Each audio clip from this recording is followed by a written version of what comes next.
రాష్ట్ర ప్రభుత్వం రాష్ట్రంలోని పలువురు జిల్లా కలెక్టర్లను బదిలీ చేయగా నల్గొండ జిల్లా కలెక్టర్గా పనిచేస్తున్న దాసరి హరిచందన బదిలీ అయ్యారు. ఆమె స్థానంలో నూతన జిల్లా కలెక్టర్గా సి నారాయణ రెడ్డి నియమితులైన విషయం తెలిసిందే.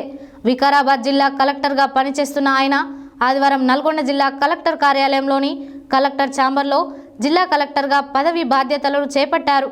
ఈ సందర్భంగా ఆయన మాట్లాడారు.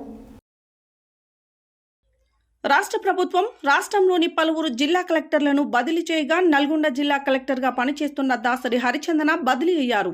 ఆమె స్థానంలో నూతన జిల్లా కలెక్టర్గా సి నారాయణ రెడ్డి నియమితులైన విషయం తెలిసిందే.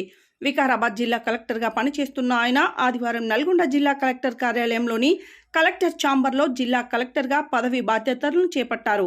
ముందుగా నల్గొండ జిల్లాకు చేరుకున్న నూతన జిల్లా కలెక్టర్ సి నారాయణ రెడ్డికి స్థానిక ఆర్ఎన్బి అతిథి గృహం వద్ద రెవెన్యూ అదనపు collector J Srinivas, Nalgonda RDO Ravi, స్థానిక తహసీల్దార్ శ్రీనివాసులు పుష్పగుచ్చాలు అందచేసి స్వాగతం పలికారు. అనంతరం నూతన కలెక్టర్ నేరుగా జిల్లా కలెక్టర్ కార్యాలయానికి చేరుకోగానే స్థానిక సంస్థల అదనపు కలెక్టర్ టి పూర్ణచంద్ర కలెక్టరేట్లో ఏవో మోతీలాల్ పుష్పగుచ్చాలు అందచేసి స్వాగతం పలికారు.